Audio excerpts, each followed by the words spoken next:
Dilip Kalantri, I am a businessman.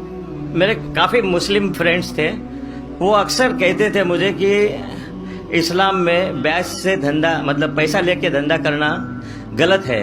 मुझे अक्सर विचार आता था कि ये कैसे डेवलपमेंट होगा, लेकिन आज का प्रेजेंट सिनेरियो पूरे दुनिया का देखते हुए एक मानना पड़ रहा है कि जिसने अपना घर गिरवी रख के कर्ज लिया और प्रॉफिट जिसमें मिलता है उस शेयर बाजार में लगाया, उनका घर भी तबाह हो गया।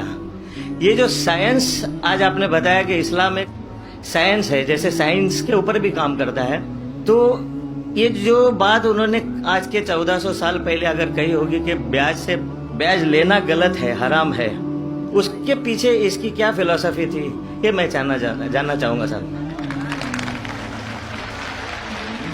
भाई साहब ने बहुत अच्छा सवाल पूछा कि इस्लाम में उनके बहुत से दोस्त, मुसलमान दोस्त कहते हैं कि ब्याज लेना हराम है।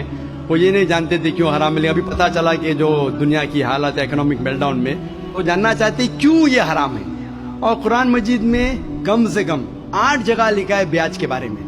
तो ब्याज लफ्ज है अरबी में रिबा, सूरह निसा में, सूरह इमरान में, और कहा गया है सूरह बकरा में सूरह नंबर 2 आयत नंबर 278 और 279 में कि आप ब्याज से दूर हो, और जो कोई ब्याज से दूर नहीं होगा अल्लाह और अल्लाह के रसूल उन पर ऐलान जंग करेंगे। ब्याज इतनी बुरी बात है, गुनाह कबीरा है, और गुनाह कबीरा में इमाम अज़हबी ने उसे 11वें नंबर पे रखा। 70 गुनाह कबीरा में 11वें नंबर पे रखा। भाई साहब पूछे क्यों बुरा है? क्योंकि ब्याज से अमीर आदमी और अमीर होता है, गरीब आदमी और गरीब बनता है।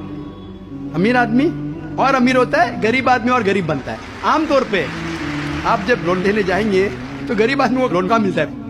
और अमीर आदमी बताएगा मेरे पास ये है, मेरे पास वो है, तो उसको लोन मिलता है। तो अमीर और अमीर बनता है, गरीब और गरीब बनता है। इसीलिए कुरान में सूरह अल हशर में सूरह नंबर 59 आयत नंबर 7 में अल्लाह फरमाते कि ज़कात दो ताकि दौलत इंसानों के बीच घूमे, सिर्फ अमीरों में नहीं रहे।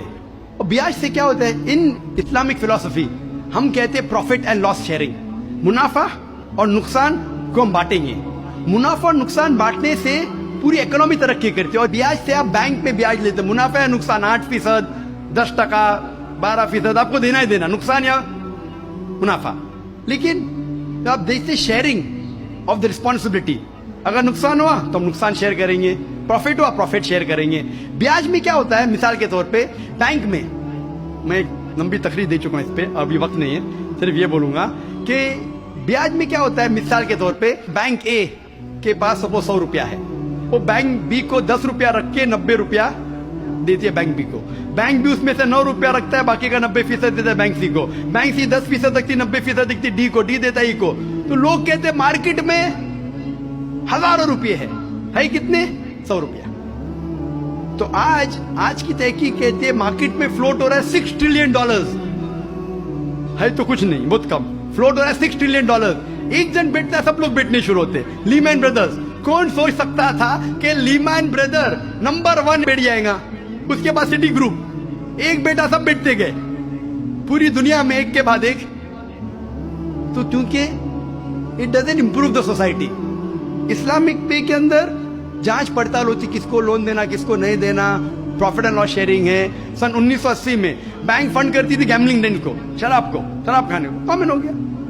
इसके बारे में अगर तकरीर मेरी सुनेंगे, interest free economy promulgated by the Quran, रिबा किस तरीके से हराम है, उसके ऊपर तकरीर मैंने की है। अगर वो सुनेंगे उसमें और डिटेल में मैं तस्करा कर रहा हूं क्यों इंटरेस्ट हराम है। लेकिन इन शॉर्ट, वापिस से आज Japan, America sending emissaries Islamic bank के बारे में जानने के लिए।